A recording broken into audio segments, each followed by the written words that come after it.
Hey everybody, Edo here, and I am excited this morning because I have Steph Hodge on the line. Say hello, Steph. Hi, how's everybody doing? How are Hopefully, you doing?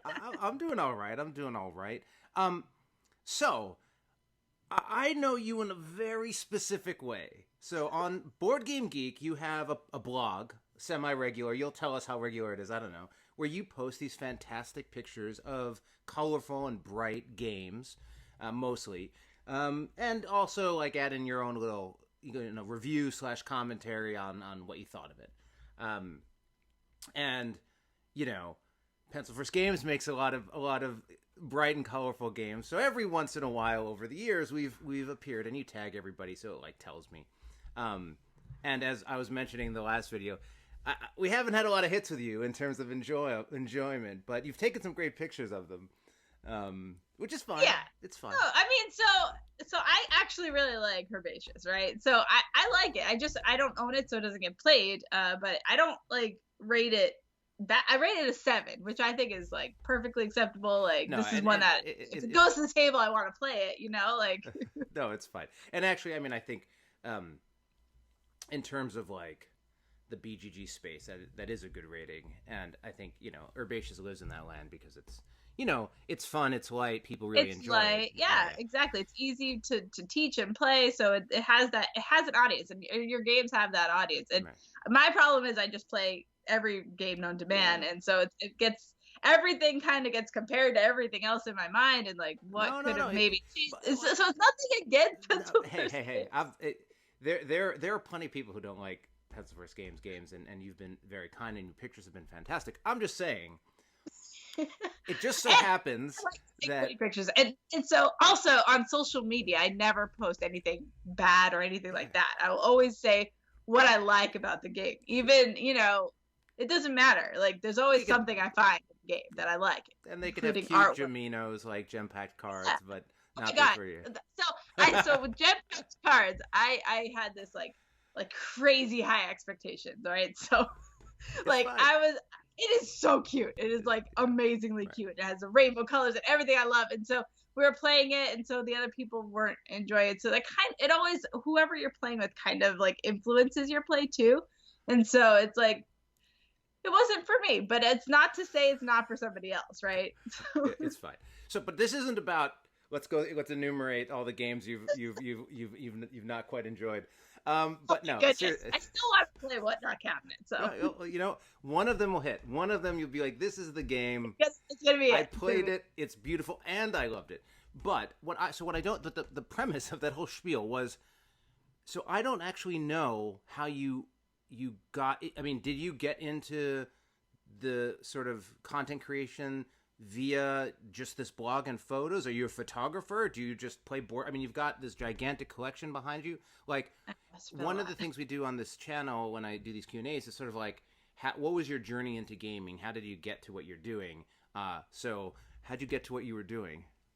So I realized that I kind of fell into the right game group when I started gaming, meaning that they are like experienced gamers, like highly intelligent and played tons and tons of games. And I got lucky, right? So they like new stuff, they like old stuff, they're like developers and designers and all that. I got like it was like amazing how I fell into this group. So I realized I'm learning a lot of games and I'm playing a lot of games.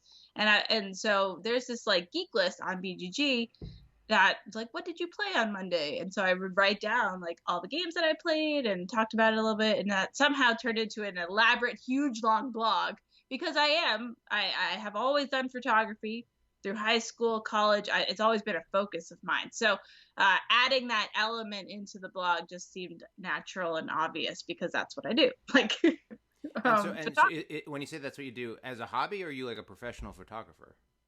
Yeah, I mean, so I have had jobs, and I shot a lot of weddings, and I've made money from photography, but it was never like a full freelance I see. time gig that I've ever had. But obviously, I still do it on the side when I can.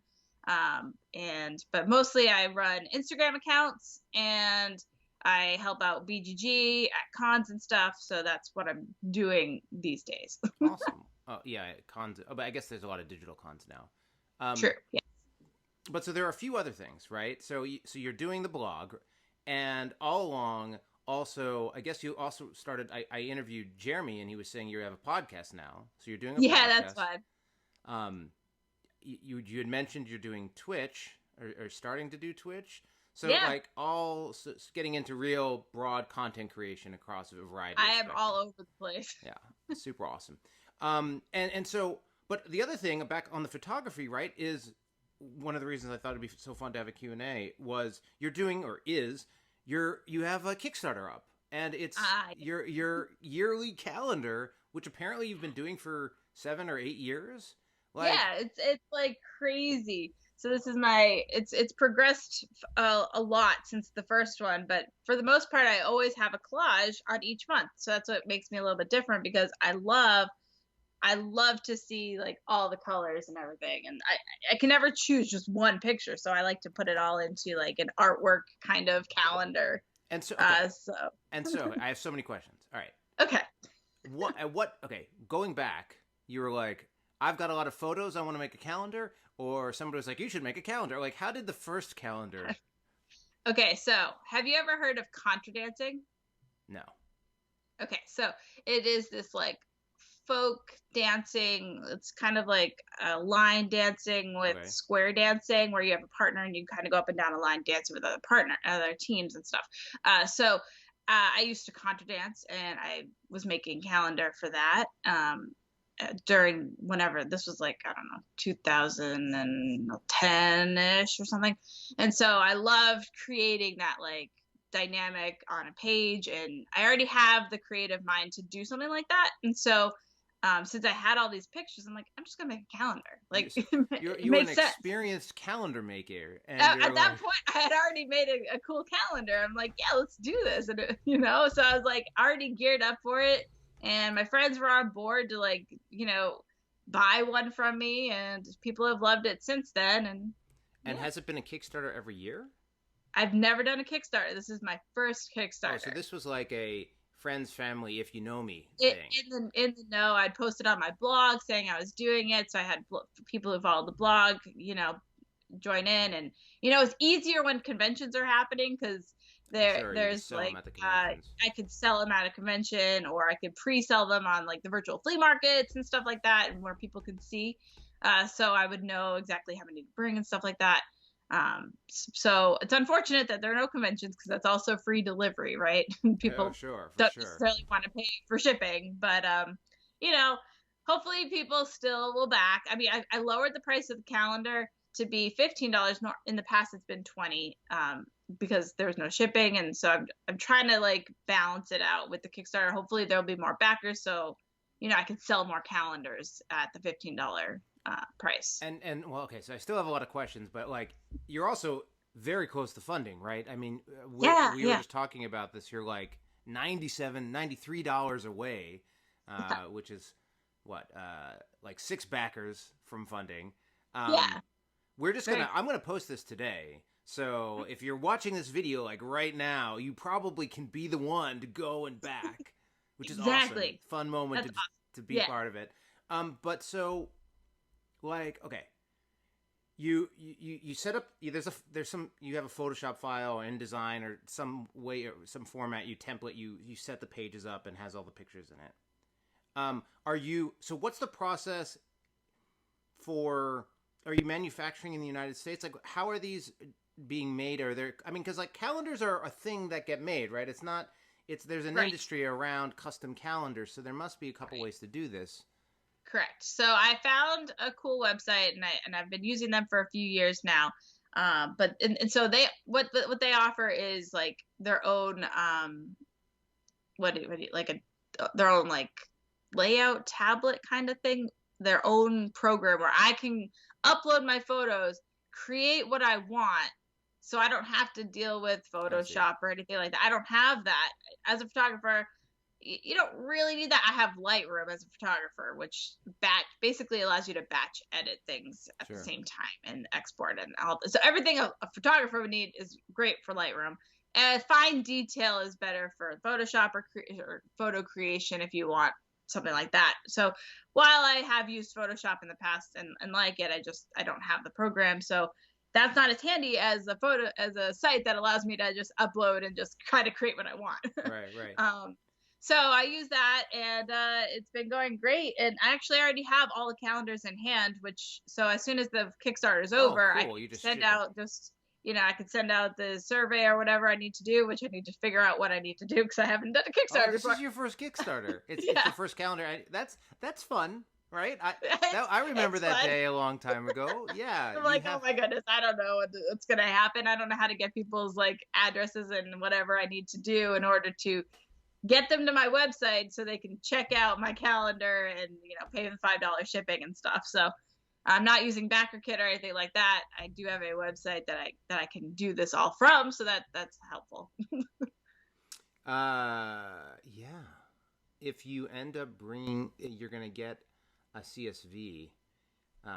If you bring it into Excel, just make sure that you select the right Unicode 8 UT8 or whatever it is, so that you get all the characters and you don't get a bunch of weird.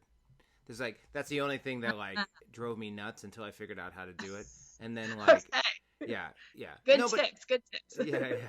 I've been there, but no, it's the whole process is fun, and hopefully, I mean, at 120, 140, maybe 200, 300 people, you can read every single person's name, right?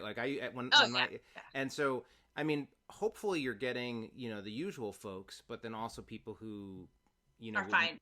Yeah, and perhaps never have been to a convention or are familiar with your blog, but not as much your calendar. And so for the, okay. You take all these photos. I mean, there's a whole process just even to select the photos that go into the blog, because you're not taking one. Seriously, I narrowed down to 300, and then I have to narrow it down from there. So actually, what's kind of cool about my calendar is the back pages are just 2 pages of collages, because these are pictures I wanted to add in but couldn't. So I try and have a theme for each month, and I try to have a color scheme pattern. So all this goes into the planning of each month, and so some games don't get in there, like Tekenu, which I wanted to be in there, so I just kind of throw a bunch in the back too. Awesome. A picture that I and you've done this. So I mean, you've done this enough. I mean, if it's your 8th calendar, right? These are years, right? If it's your 8th year, it's a part of your. I mean, I presume starting after this one's done, you're all right, now do you earmark? You're that would be a good one for the calendar next year, or I sort of do that now when I am sort of in Lightroom. I can star my images, and so I can rate it a 2, and then I know that okay, I think I'm it's going to be a candidate kind of thing. If I take something I really like, it would be a 5 or something. Awesome. It's very interesting. It's always, I think it's cool to be creating something that's in the board game space, but not not necessarily a game, or not necessarily a game tray, right? I think it's interesting to see. Have you do you do postcards? Have you done other? No, well, so actually for the Kickstarter, I was gonna try these coasters, and I tried this one site, and so this is one of my pictures, and on the back it says all maples of the rainbow, and so but my problem is what the site was it's 40 point pulp board, and I'm this is the thinnest little thing ever. I'm I can't sell these for 4 for 10 or whatever, because I don't know if you can even really see, but this is a 40 point. I'm you're lying to me. I know I can do the math on my mail tray here, and so they wouldn't give me a better quality, and I'm I don't have time, because it was my Kickstarter was just about to launch, and I can't wait for the process of trying to add coasters. But so these will be sold on my website after the fact for a discounted dollar or something. I mean, they're still functional, but they're just really thin. I think coasters are dangerous. There was recently a campaign that shipped coasters out to people. What happened? And they're just, to get the price point and sort of the value of a coaster, they end up not. Like I feel like the print quality doesn't hit where you want it to hit, and then if the thickness isn't right, it ends up just feeling like a piece of cardboard. Right. Um, That's yeah. yeah, and then it's just, I when we were for Sunset Over Water, which I'm sure you've taken a picture of, but maybe not enjoyed. I liked it. It's a solid game. It's a solid game, and it's very beautiful. Yeah, it's fine. I'm being a jerk for no good reason. But for Sunset Over Water, we ended up doing a postcard for the campaign, and because just to deal with shipping and all that, like pretty sure we just made it in the print. So I think every copy of Sunset Over Water includes like a little postcard you can send somewhere. But yeah, no, I think coasters can be tough.